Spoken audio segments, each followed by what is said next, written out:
Apocalipse,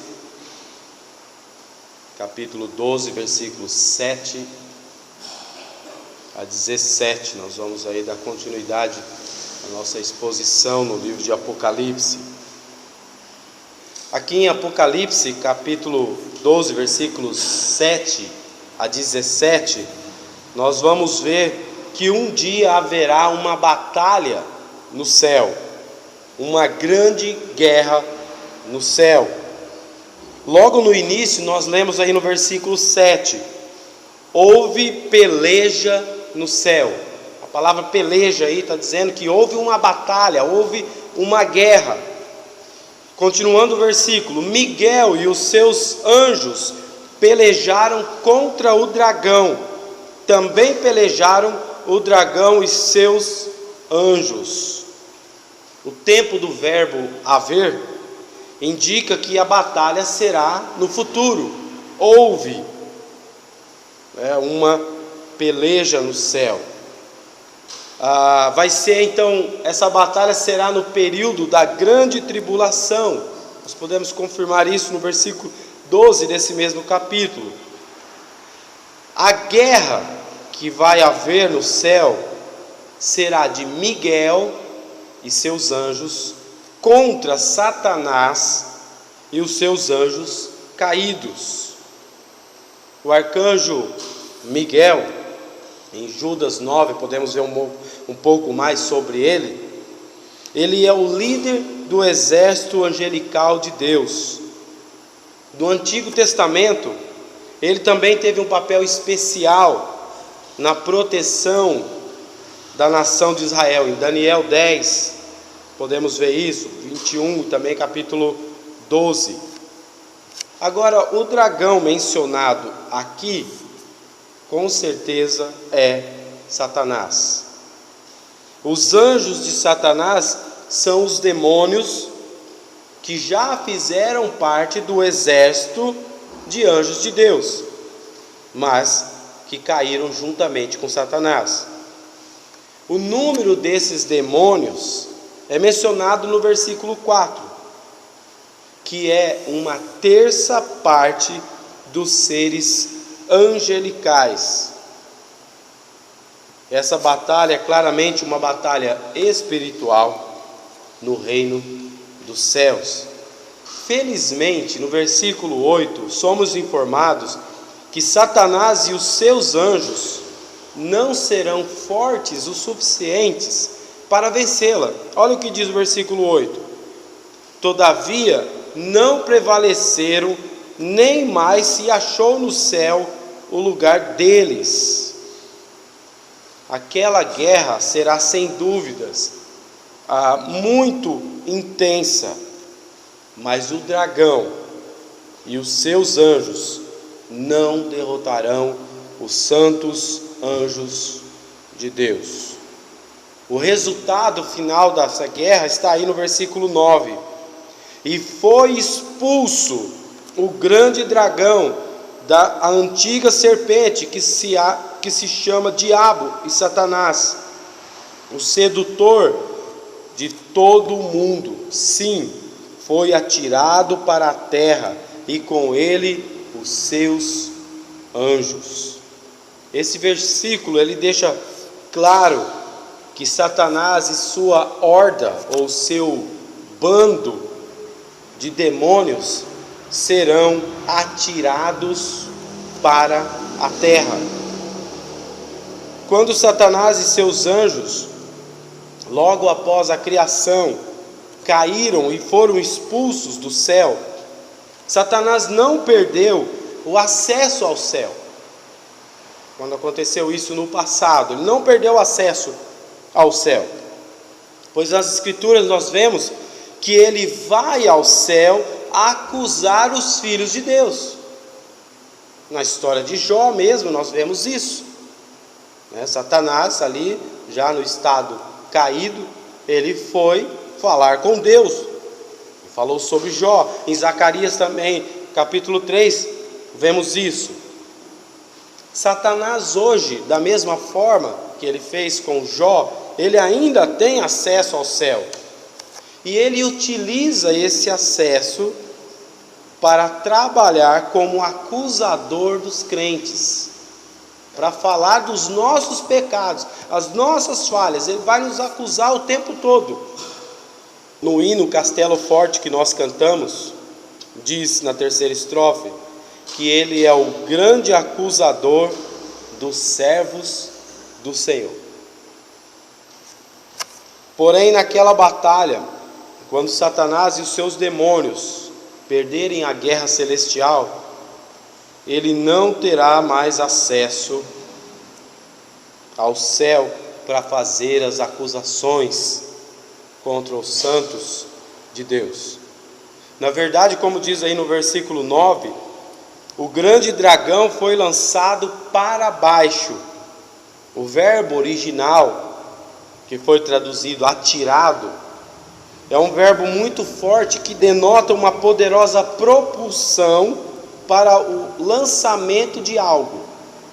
E essa palavra atirado aqui denota que a força que foi utilizada foi de grande propulsão para jogar ele com muita força à terra. Ele foi atirado violentamente à terra, ou será atirado, naquela batalha. A palavra enfatiza que Satanás será expulso do céu de uma vez por todas. Não só Satanás, mas também toda a sua força demoníaca, que será permanentemente limitada ao reino da terra. Não será uma batalha entre Deus e Satanás. Nós vimos aí que será uma batalha entre Miguel e Satanás. Ambos os anjos, tanto Satanás quanto Miguel, são criaturas de Deus, foram criados por Deus. Satanás, ele tem perpetuado uma mentira de que ele é o oposto de Deus. Isso é o que ele tenta passar para as pessoas do mundo. Mas ele não é o oposto de Deus, pois ele não é onisciente, ele não é onipresente, ele não é onipotente. Ele é apenas uma criatura. Ele não pode nem mesmo iniciar uma batalha contra Deus. Contra Miguel e os anjos de Miguel, ele provavelmente acha que vai poder vencer. Mas contra Deus não teria nem como ele iniciar uma batalha como essa. Ele não é o oposto de Deus. Agora nós, em nossos momentos de desânimos e aparentes derrotas que temos na vida, devemos lembrar que o bem já venceu, vence e vencerá as forças do mal. Satanás e suas forças demoníacas podem ganhar algumas batalhas ao longo do caminho, mas eles acabarão perdendo a guerra. E essa guerra no céu demonstra o começo dessa derrota. No versículo 9, também contém 4 frases descritivas para que identifiquemos o dragão. Primeiro, o dragão é a antiga serpente. O que é isso?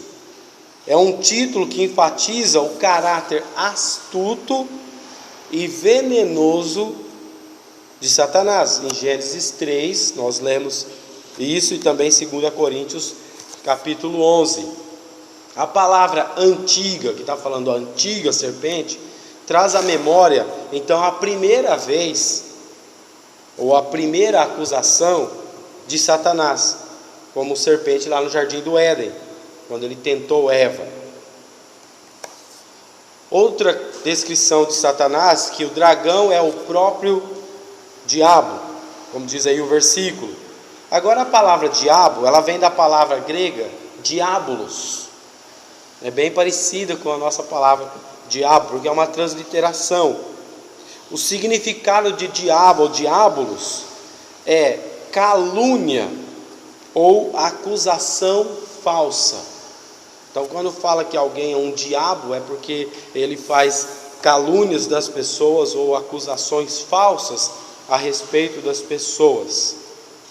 Satanás, ele atua como uma espécie de promotor no tribunal de justiça de Deus. O promotor tem a função de acusar, de mostrar o crime, para que o juiz possa julgar. E Satanás, ele tem essa função no tribunal de Deus. Ele vai lá nos acusar e mostrar o quão pecadores que nós somos. Sua tarefa é acusar os crentes diante do tribunal divino. A terceira descrição aí é que o dragão é o próprio Satanás. Essa palavra Satanás vem da palavra Satanas, que é uma transliteração também da palavra grega e que significa adversário. Esse nome próprio, Satanás, é retratado como o inimigo ou o oponente de Deus e também oponente do povo de Deus. E a quarta descrição, o dragão é aquele que engana o mundo inteiro. Ele não enganou apenas Eva e Adão, ele não engana apenas algumas pessoas, ele está nesse mundo para enganar todos. A palavra traduzida como sedutor significa enganar ou iludir. É isso que ele faz, ele fica iludindo as pessoas com as coisas desse mundo, ele fica enganando as pessoas com as coisas desse mundo, para que possa conduzi-los para os seus propósitos. Agora, enquanto João, ele estava contemplando Satanás e seus anjos sendo lançados com uma força muito grande do céu, ele ouviu uma grande voz do céu que dizia, versículo 10: então ouvi grande voz do céu proclamando: agora veio a salvação, o poder, o reino do nosso Deus e a autoridade do seu Cristo, pois foi expulso o acusador de nossos irmãos, o mesmo que os acusa dia e de noite diante do nosso Deus. Olha a frequência que ele nos acusa diante de Deus, dia e noite, 24 horas, ele fica o tempo todo, ele não dorme, ele fica nos acusando diante de Deus. A voz aqui que fala, que a grande voz, ela não é identificada, né? Não há como nós saber exatamente que voz que é essa que está falando. No entanto, parece razoável identificá-la como a voz dos mártires da tribulação, né? Os que também clamam com grande voz, no capítulo 6, versículo 10. E essa frase aí, o acusador dos nossos irmãos, apoia essa ideia de que realmente ali é os mártires que estão falando. No versículo 11, os mártires, né, temos aí certamente os mártires da tribulação. Olha o que diz o versículo: eles, pois, o venceram por causa do sangue do Cordeiro e por causa da palavra do testemunho que deram, e mesmo em face da morte não amaram a própria vida. Nesse versículo nós podemos ver 3 armas que os mártires utilizarão para vencer Satanás. São as mesmas armas que nós devemos usar hoje também para vencer Satanás. A primeira arma é o sangue do Cordeiro. O sangue que foi derramado na cruz pelo Cordeiro é a garantia que Deus vai nos perdoar. Romanos capítulo 8, 31 a 34. Então, nós cremos que Jesus Cristo morreu pelos nossos pecados, Ele derramou seu sangue na cruz para nos salvar e cobrir todos os nossos pecados. E quando Ele vai nos acusar diante de Deus, é o sangue de Cristo que Deus vê, e esse sangue é a garantia que Ele vai nos perdoar. Não há nada, como diz no capítulo 8 de Romanos, não há nada nem ninguém que possa nos separar do amor de Deus. Assim, as acusações de Satanás muitas vezes são verdadeiras. Lembra que ele é o acusador e ele faz falsas acusações. Mas ele nem sempre precisa fazer falsas acusações, porque nós somos pecadores, nós cometemos coisas erradas mesmo durante as nossas vidas, e ele simplesmente mostra aquilo que é fato. Ele chega para Deus e fala: isso daí é uma coisa que um crente deve fazer. Olha o que ele falou para aquela pessoa, olha a atitude dele ali, olha o que esses dois irmãos estão falando um para o outro. Isso é coisa de crente? Ele vai acusar, e às vezes ele tem argumentos muito bons, porque são argumentos verdadeiros. Ele não precisa nem inventar. De fato, somos pecadores, somos falhos, e ele simplesmente vai usar aquilo que é verdade a nosso respeito. Quando ele acusou Jó, ele não tinha o que falar. Aí Deus permitiu que ele fizesse coisas para que Jó sofresse, e aí depois ele pudesse utilizar o sofrimento de Jó e falar: está vendo como que ele falhou? Mas com a maioria dos crentes hoje, ele não precisa nem fazer sofrer, é só pegar a vida do dia a dia, que ele já tem muita coisa para acusar diante de Deus. Então nós temos que admitir honestamente a veracidade das acusações de Satanás. Por causa do pecado, nós erramos o alvo constantemente.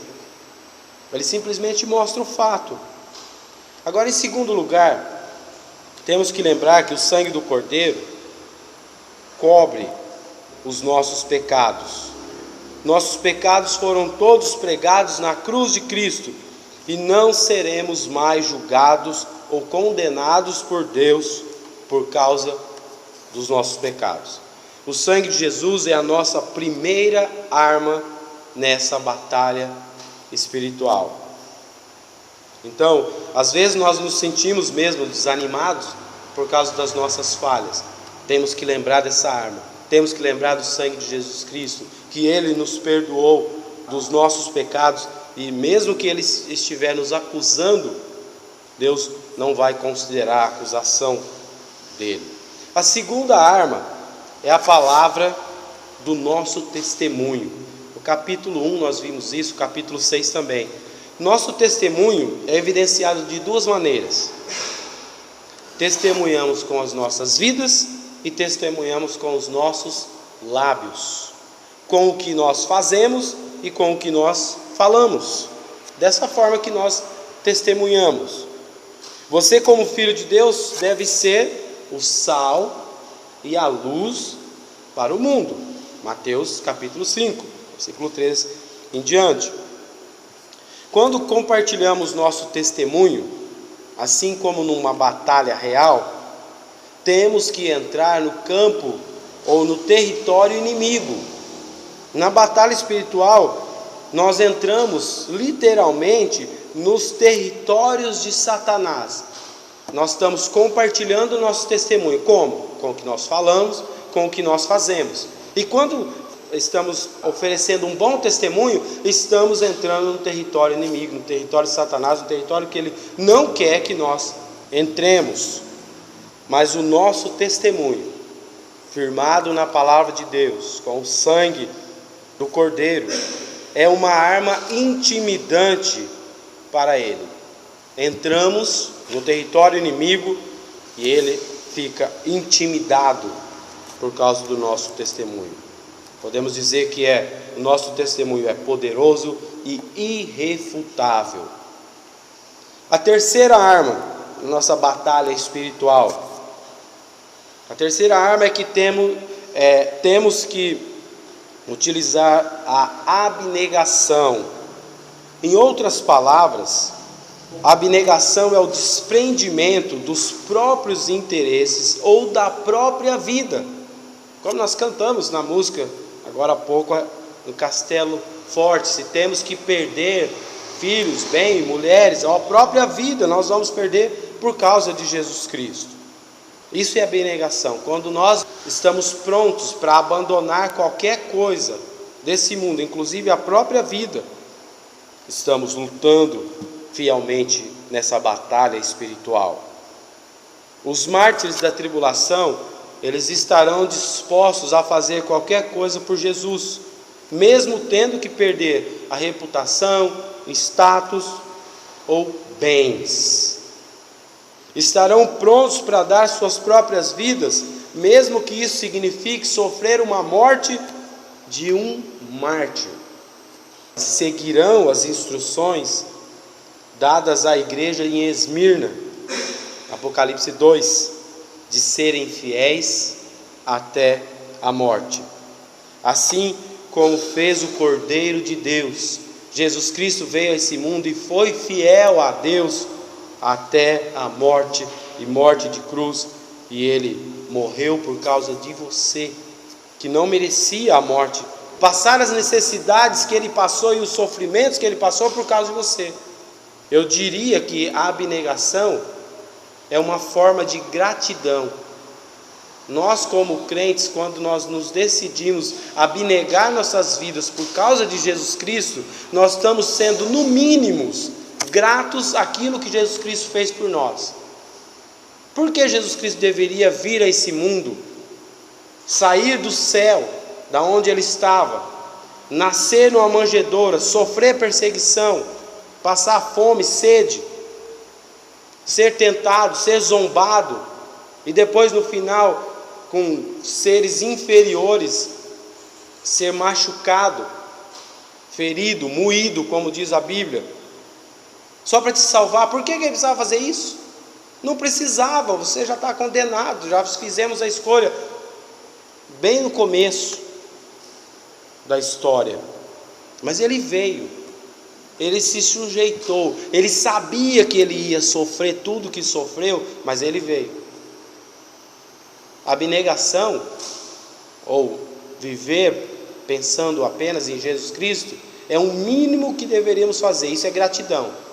Uma vida fora da abnegação é ingratidão. São crentes ingratos aqueles que não vivem por Jesus Cristo. Coloca isso num plano real.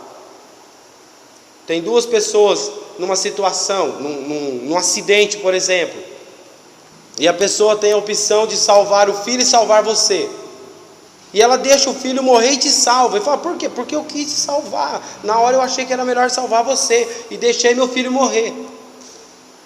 Aí você vai falar para ela: você fez isso porque você quis, porque você é tonto. Agora você não acha que eu vou ficar agradecido por você, não. Você deixou teu filho morrer porque você é um idiota, agora eu vou seguir minha vida. Você vai fazer isso? Certamente você vai ficar muito agradecido àquela pessoa. Você não vai saber como agradecer aquela pessoa, porque ela deixou o filho dela morrer para te salvar. Foi o que Deus fez conosco, foi o que Jesus Cristo fez conosco. Ele deixou o céu, Ele deixou a glória para vir morrer na cruz no lugar de pessoas que não mereciam, e Ele não precisava, não tinha obrigação nenhuma de fazer isso. E aí nós vivemos nesse mundo como ingratos. Faz sentido? Não faz. Os mártires, eles vão preferir morrer do que se revelarem infiéis a Cristo. Ao invés de sinalizar o triunfo de Satanás com a morte deles, isso mostrará que eles ganharão a vitória sobre o dragão pela aceitação da cruz de Jesus e o sofrimento obediente com ele. Nós podemos dizer que esse é um dos principais temas do livro de Apocalipse: abnegação, entregar sua vida por Jesus Cristo. A vitória daqueles crentes resultará nas amargas palavras do versículo 12: por isso festejai, ó céus, e vós, os que neles habitais.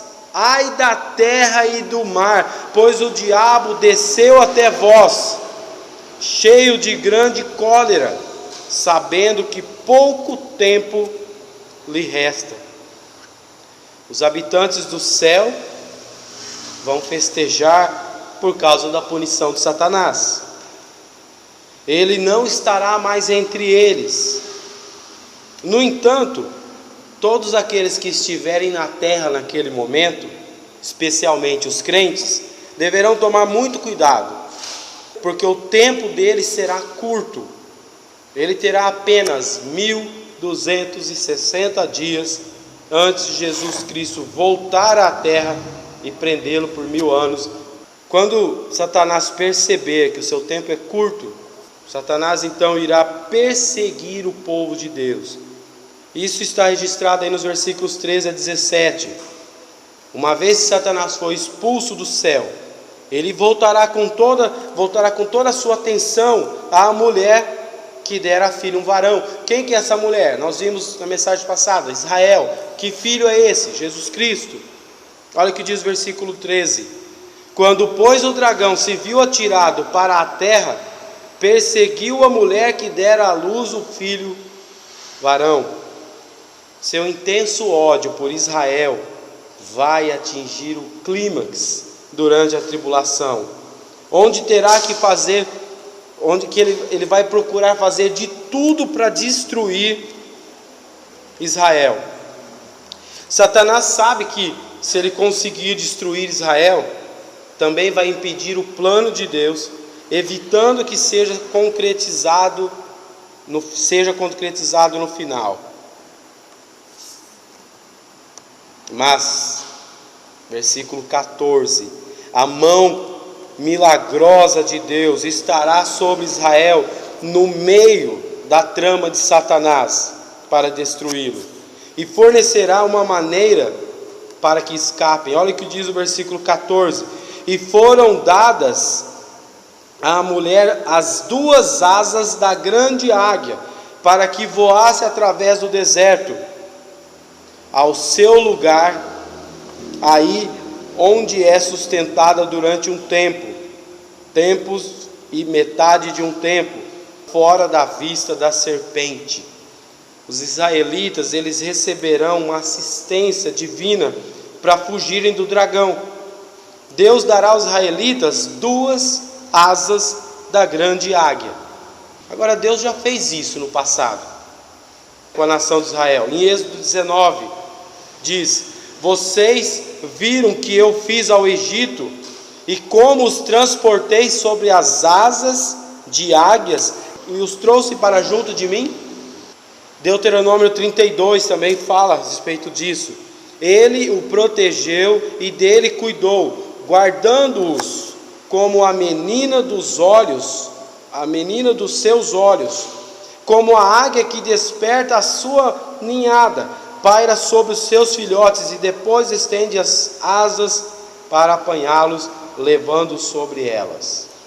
Deus está usando aqui essa metáfora para se referir à proteção que Ele dá ao seu povo, principalmente aqui a nação de Israel. Portanto, devemos entender essas 2 asas aqui, do versículo 14, como uma metáfora que descreve a maneira que Deus vai proteger Israel, ou seja, com grande poder. A comparação entre uma águia que pode voar e uma serpente, que é Satanás, que rasteja na terra, demonstra uma proteção superior, porque Satanás é a serpente e Deus vai proteger com a águia, que voa, que é muito mais poderosa do que a serpente. No versículo 15, a serpente retaliou então, diz assim a palavra: então a serpente arrojou da sua boca, atrás da mulher, água como um rio, a fim de fazer com que ela fosse arrebatada pelo rio. Olha o que a serpente vai fazer: vai soltar, vai lançar da sua boca água. Olha o que diz a versão NVI: a serpente fez jorrar da sua boca como um rio, para alcançar a mulher e arrastá-la com a correnteza. O texto indica uma grande inundação, o que torna difícil saber se essa inundação será um rio literal ou figurativo. Não dá para saber aqui. Fala que Satanás, ele vai soltar da sua boca uma grande quantidade de água. Aí nós não temos certeza se é água ou não. Talvez Satanás usará água literal para tentar afogar os israelitas. De alguma forma ele vai conseguir romper alguma coisa para tentar afogar todos eles. Outra possibilidade é que ele vai perseguir os soldados, com os seus soldados, como se fosse um rio. Todos os seus demônios, numa grande quantidade, saindo atrás da nação de Israel. A inundação é também uma metáfora bíblica para o mal esmagador. Seja o que for, se ele for usar a água literal, ou se ele for usar os demônios, vai ser para tentar esmagar a nação de Israel. Provavelmente essa é uma maneira pitoresca de descrever a tentativa de Satanás para tentar destruir os judeus que estarão reunidos na Palestina após a aliança do anticristo. Versículo 16, felizmente nós vemos as seguintes palavras: a terra, porém, socorreu a mulher, e a terra abriu a boca e engoliu o rio que o dragão tinha arrojado de sua boca. Se for um rio literal mesmo, água literal, vai haver um milagre, a terra vai abrir, aquele rio vai sumir e não vai matar a nação de Israel. No passado já aconteceu isso. A terra engoliu os egípcios, posteriormente engoliu Corá, Datã e Abirão. Em Números nós podemos ler isso, Deuteronômios. Talvez Deus vai fazer milagres semelhantes para preservar os judeus naquela época. Finalmente chegamos aí no versículo 17, que diz: irou-se o dragão contra a mulher e foi pelejar contra os restantes da sua descendência, os que guardam os mandamentos de Deus e têm o testemunho de Jesus, e se pôs em pé sobre a areia do mar. A essa altura, Satanás já vai ser perdedor 3 vezes.